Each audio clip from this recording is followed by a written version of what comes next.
আসসালামু আলাইকুম, আমি আলামিন চলে এসেছি নতুন একটা ভিডিও নিয়ে শুরু করা যাক।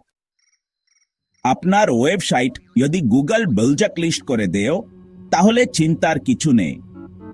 আজকের ভিডিওতে আমি দেখাবো কিভাবে আপনার ব্ল্যাক লিস্টের ওয়েবসাইট পুনরুদ্ধার করবেন এবং ম্যালওয়্যার কিভাবে 1% পরিষ্কার করবেন। স্টেপ 1, সমস্যা বুঝুন। প্রথমে জানতে হবে কেন গুগল আপনার সাইট ব্ল্যাক লিস্ট করেছে। চলেন গুগল সার্চ কনসোলে আই। এখানে সিকিউরিটি ইস্যুস পাবে গিয়ে আপনি দেখতে পারবেন কোন ব্যালজার বা হ্যাকিং এর কারণে সমস্যা হয়েছে। স্টেপ 2, ওয়েবসাইট শোকন করুন। এখন আমরা সাইট শোকন করব। এই ওয়েবসাইটগুলো ব্যবহার করতে পারেন security.net, virustotal.com। ওয়ার্ডপ্রেস হলে ওয়ার্ডফেন্স বা আইথিম সিকিউরিটি প্লাগইন ব্যবহার করুন। স্টেপ 3, ম্যালওয়্যার পরিষ্কার করুন।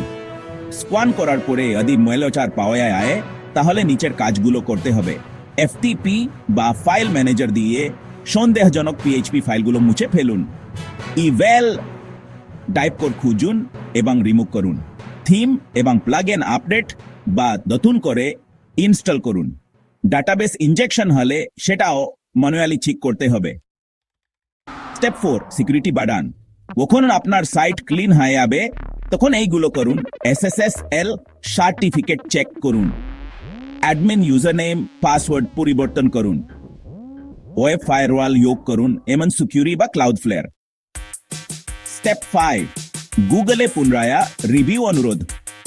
সবকিছু ঠিক হয়ে গেলে গুগল সার্চ কনসোলে গিয়ে রিকোয়েস্ট রিভিউ বাটনে ক্লিক করুন। বাচ্চা দিন আপনি কিভাবে সমস্যা ঠিক করেছেন। গুগল সাধারণত 1 থেকে 3 দিনের মধ্যে রিভিউ করে। ভিডিওটি যদি আপনার উপকারে আসে তাহলে একটি লাইক দিন এবং চ্যানেলটি সাবস্ক্রাইব করুন।